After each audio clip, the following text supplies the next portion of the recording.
Awesome. Yeah. So again, my name is Paula Reina. I am the founder and CEO of Audio Chain, which is a music um, platform startup, and we are building it on blockchain. We started this about almost 5 years ago, 6 years ago, with the idea, as I have been in the music business for over 20 years. I started in, I want to say, in the late 1990s. I used to work for Def Jam and Interscope Records, and within the last 12 years, I've been more into tech, and specifically 10 years here when it comes to crypto and blockchain, specifically NFTs now, of course.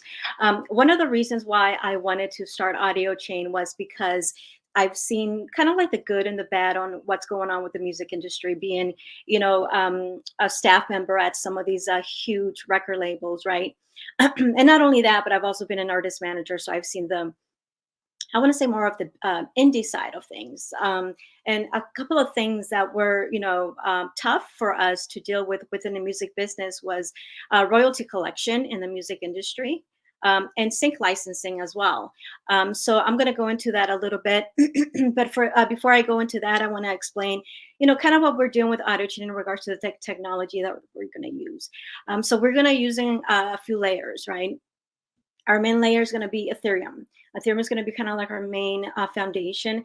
And then after that, we're going to have Polygon, Rare. I'm sorry. We're going to have Polygon, Tron, and as well as Solana as well. So we want to be multi-chain because every single person in this space right now kind of likes to kind of dibble and dabble in different blockchains, right? So multi-chain is something that we want to really deal with right now. And then the other part is, when it comes to the tools that we're providing, we want to make sure that the artists are collecting their royalties the same day. So traditionally, the way it's done, you'd have to get registered through what is called a PRO, Performing Rights Organization, such as BMI, CSAC, and ASCAP, and such. And what happens is once you register, you have to register as a songwriter and also as a publisher. If you're the songwriter, you are the publisher, right? The thing about that is that when you do that, it usually takes 3 to 9 months to collect your royalties. So that means if I'm an artist, or a publisher, and I am, licensing my music to a film company like Sony Pictures or something like that, or Fortnite, it's going to take anywhere between 3 to 9 months for me to get my royalties, for me to get quote unquote paid, right? So that's one of the things that we're trying to solve. How do we scale the part when it comes to royalties for it to be a shorter time of collection? So that's one of the things we're doing. So when it comes to sync licensing, so the traditional way for sync licensing is the music supervisor for these companies, like the gaming companies, the advertising companies, the film companies, have to go directly to the agency that's collecting your royalties for you. Like I mentioned, the PROs. So that's the reason why it's taking long to collect the royalties, because it's not done peer to peer. And that's another goal for us, is for us to have sync licensing and performance rights licensing peer to peer from the business itself to the creator themselves. That cuts not only time, but also the middleman, as opposed to, waiting, so much time. I mean, 3 to 6 to 9 months is just, ridiculously amount. It's like you working a 9 to 5 and waiting, 2 months for you to get your revenue, your daily profits, right? And it shouldn't be like that for the arts industry as well. Someone mentioned to me, it can be done that way, but there's always a middleman that's going to be kind of like in the way, trying to make some kind of revenue themselves, and I'm not mad at that. But as far as the artists, I think it's time for them to get back to owning their own music, having that perpetual type of control to be able to do transactions via their peers when it comes to businesses. And not only that, but it scales them too, and they don't have to wait that long. So those are kind of like the two main things that we're doing right now at the moment, when it comes to what we're doing with the audio chain. Now, when it comes to the NFT space, I mean, obviously, so many of you probably know that space already. Some of you might be, listening to this and be kind of new to it. But the NFTs, they've been around for years. They're not, new. Although there might be new to the new, massive adoption that's happening right now, right? But one of the first ones was colored coins on the Bitcoin blockchain. That was almost about, I want to say, 10 years ago, or a decade. And the reason why those type of NFTs didn't work out was because the colored coins that were out there were interchangeable. NFTs are not supposed to be interchangeable. They're supposed to be, I'm sorry, they're not supposed to be interchangeable. So once that happens, there were different companies trying to make it better, trying to, make it more robust in where they're not interchangeable. They're, digital assets that are unique to its form, and you cannot interchange it with one another, unlike Bitcoin and things of that nature, right? Where you can interchange one Bitcoin to another type of token, right? With these, I want to bring the music industry, for example. When you do NFTs right now in any of the marketplaces that are traditionally out right now, the new NFT marketplaces such as Mintable, Rarible, Foundation, and the likes, they are great when it comes to selling the product, selling the NFTs, selling the piece of work, right? The digital asset, and maybe IRLs as well, right? Like concert ticketing and whatnot. They're really great with that. But one of the reasons why we're also doing audio chain was because the real world business solution parts are missing from these types of platforms. So, for example, Audience is a type of blockchain music streaming platform, but they don't have any way to collect royalties or manage your music rights within it. The same thing with so many other ones that are, kind of coming out at the moment, right? And even OpenSea doesn't have, that ability to, collect such things. They might collect the ETH that, that you get and stuff like that, but not specifically when it comes to record labels or a group of people that are working on the same music project. So that's when we come in. We want to make sure that we provide these real world utilities when it comes to NFTs, because it's missing from the traditional way that NFT platforms do it right now. So we're going to be having sync licensing on the blockchain. So you're going to be able to get a ERC 721 smart contract to do so, to mint your NFT tools. That's one. And then the last one is having a database for your music rights. So this comes with what we're calling the music rights NFT. And this is one of the first of its kind. So that music rights NFT will encompass everything that it has that information of the song. So all the metadata, who owns it, who is the copyright holder and owner, the publisher, the publishing split sheets, meaning who owns what percentage of that specific master recording, and also the musical composition itself. So this is done already in a traditional sense, but you have to go through one agency and another agency. So there's so many different documents and parts that you need. And what we're doing is we're combining everything I just mentioned in one NFT, and this is the Music Rights Master NFT. So you're going to be able to go to one place to do all of those things, where it's going to propel you to collect your sync licensing faster and your music streaming royalties faster as well. So that's kind of what we're doing right now. We are trying to educate as well the music community, especially the younger artists, producers, songwriters that are out there right now who are starting to kind of get into the NFT blockchain space, but they're not there yet when it comes to the information and the knowledge that you actually need. So, for example, one of the things that I've noticed in the last maybe 2 years or a year and a half has been that artists, think that they're going to sell out their NFTs immediately. But one thing that I also want to tell everyone who's doing any type of NFT is that you still need a community. One of the things that I've talked to, my colleague is William Enterkin. He created the ERC 721 standard. And one of the things we always talk about with him is that every time I do conferences or we do conferences, we want to make sure that we employ people that are doing NFTs to create some kind of fan base, some kind of community, because you're going to need it. It's not like you put one NFT out and it's going to immediately sell. You need that promotion. You need that ability to go from what you're doing to your fan, to make sure that the community is there for you, or else it's going to be like anything else. You're going to put out the NFT as a music asset or artwork, but no one's going to know that is there. So it's very important for you guys to that are doing such NFTs to make sure that you have a community that's going to be supporting you when you're dropping that NFT and launching it as a release, specifically if it's your first one.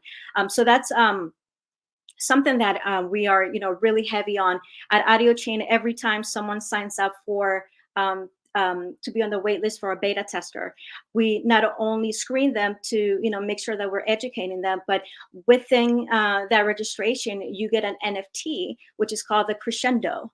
The Crescendo will allow you to have access to educational events that we're doing, whether it be a conference or a Zoom call or anything related to any information that we can put out there for these artists to be, educated when it comes to the blockchain and NFTs. So that's pretty much what we're doing. We're really excited. We're going to be launching in 3 months towards the end of August.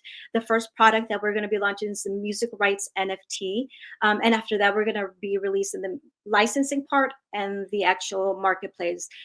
Late next year, we're also going to be releasing the metaverse. So we've been building a metaverse for almost 3.5 years now, and that is coming as well. And we're going to have amazing, cool stuff there. We're partnering up with a lot of different companies, especially in the gaming industry as well, to make sure that we have a collaboration within the virtual world that we're creating as well.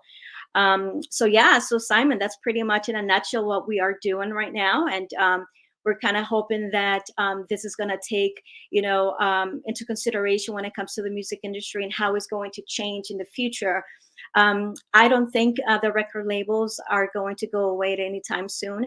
I think we see them more as a type of organization that provides funding for you. And because of their connections with PR and media and other outlets, distributors, a lot of artists, specifically independent artists, think that they have, the the answer to everything, right? But one of the things that I tell artists that are coming into the blockchain space is you are your own person. You control everything. You are the custodian of your wallet for all of your royalties.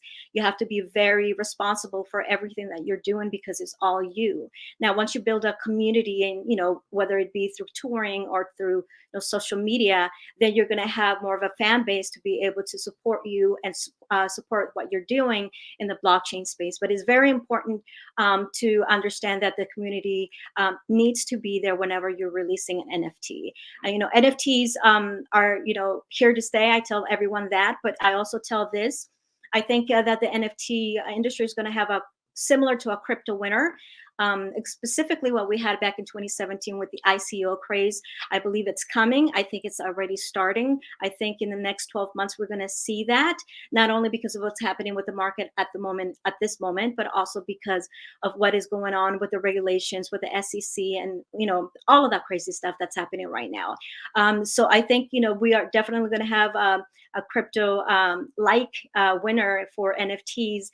I believe, though, after that, it's going to subside and it's going to be the real world solutions, the real world NFTs that are really going to propel the mass adoption of NFTs, and that will bring the blockchain with it as well. As far as anything in the future that might be coming, of course, I do see the blockchain and NFT working with every single aspect of every single industry, as you have, seen right now. One of the other things that, I want to bring up is, the governments are going to start adopting, blockchain, even NFTs. I mean, I'll give you an example with this.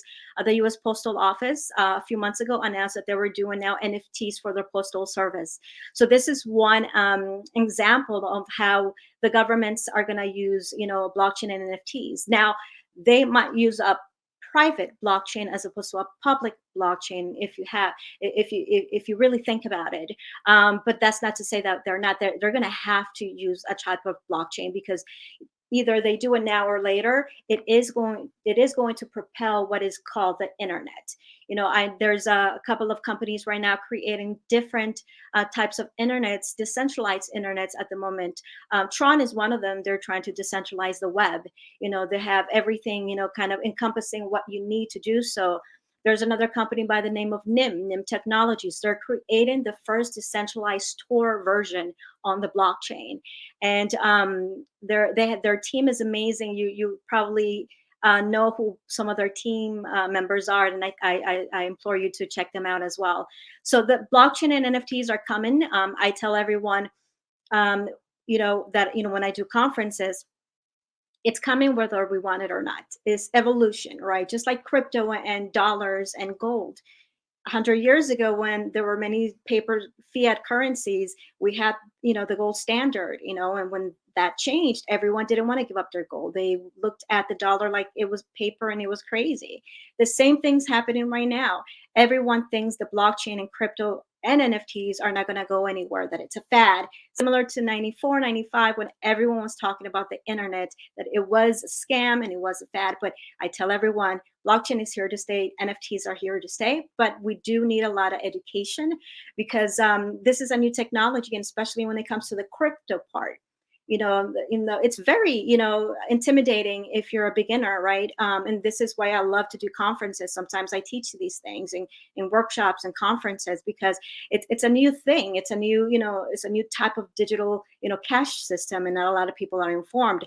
But it is coming, with even with the governments, and so I, try to explain to people that, at least, get some knowledge about it, a little information about it, because you don't want to be kind of caught off guard whenever something comes along the lines of the you know government creating their own crypto, type of crypto, like a stable token, as you guys all know, and also being able to know what different type of crypto tokens there are. I mean, there's cryptocurrencies, there are tokens, there are stable tokens, there are governance tokens. So there's so much to learn, but I want to make sure that everyone has a hand in everything that is being done on the blockchain. Specifically, if you're a business, if you're an enterprise, this is a amazing time in our time with a new technology. Everything is resetting.